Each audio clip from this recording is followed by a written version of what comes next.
Ja, dit is nou nog eens een mooie auto, weet je?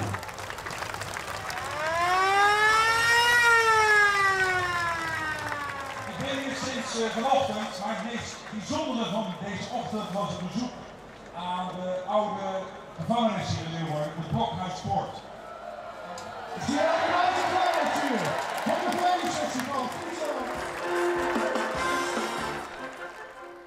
Ja, maar wie premier Rutte in de Blokhuispoort voor het officiële programma van Nationale Bevrijdingsdag 2018. En daar weer de 4 mei-lezing van publicist en filosoof Stine Jensen. Verslagjouwer Hajo Bootsma is op het zuid bij de Ordehou in Ljouwert. Daar is de hele dag bij het Zeilschip West. Hoe verroeng die dag?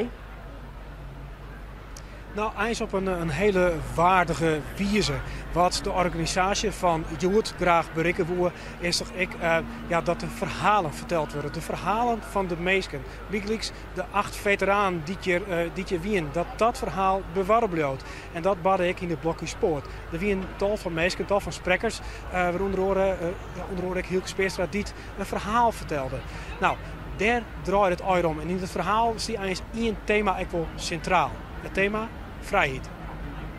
De viering begon van de morgen al in de Blokhuispoort in Ljouwert. Daar weer de officiële ontvangst van alle gasten en waren een tal van lezingen houden. In de Tweede Wereldoorlog zijn verschrikkelijke offers gebracht, maar ook na de oorlog. Door Nederlanders die betrokken zijn geweest in andere delen van de wereld om veiligheid te brengen.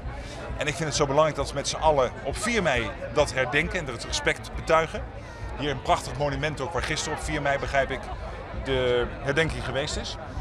En op 5 mei vieren dat we in vrijheid kunnen leven. En wat mij bijna emotioneel maakt, is het feit dat steeds meer mensen dat ook zien. Dat ook jonge mensen dat snappen, hoe belangrijk dat is.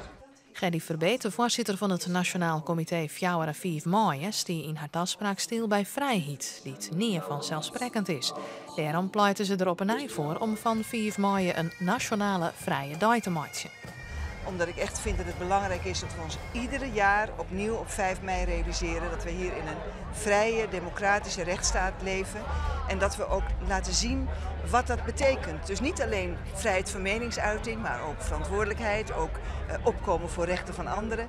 En ik vond het mooi dat dat eigenlijk in alle bijdragen vanmorgen in de Blokhuispoort ook naar voren kwam. Woorden van Gerdy Verbeet, Hajo.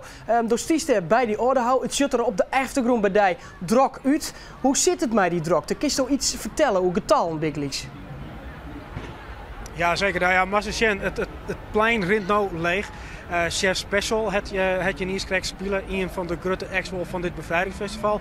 Ja, getal. De inschatting van de organisatie is op dit stuit dat er zo'n 94.000 mensen in die Ljouwerter binnenstad binnen. Nou ja, dat kun ik wel vernemen, want ik roem bijgelijks op de Nijstad.